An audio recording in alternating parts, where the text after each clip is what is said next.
Hey everybody, this is Craig Ansel with Farmwave.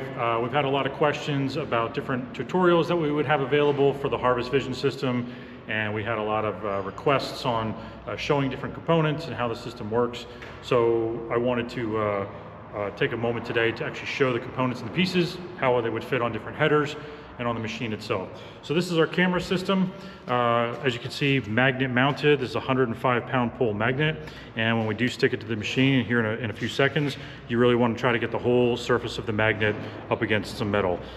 These are power over Ethernet, so it's one cable that transfers power and data.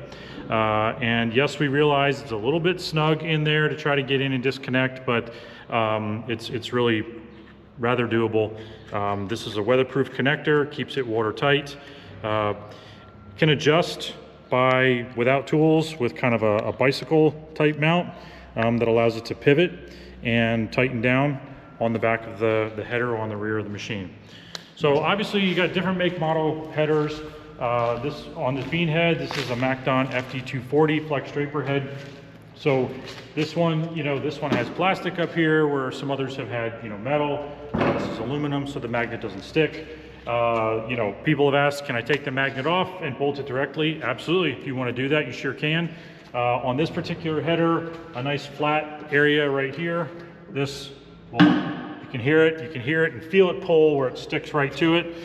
We want to get as much as that circle on there, and you can see that this really isn't going anywhere.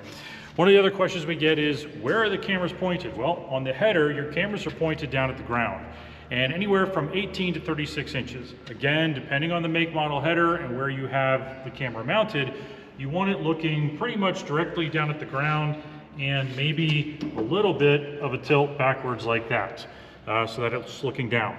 What it is doing is every time it takes a picture every 3 seconds, it is literally counting the kernels. It is mimicking the hand count method, and it's counting the kernels in the frame, and that's what's displaying on the display up in the cab.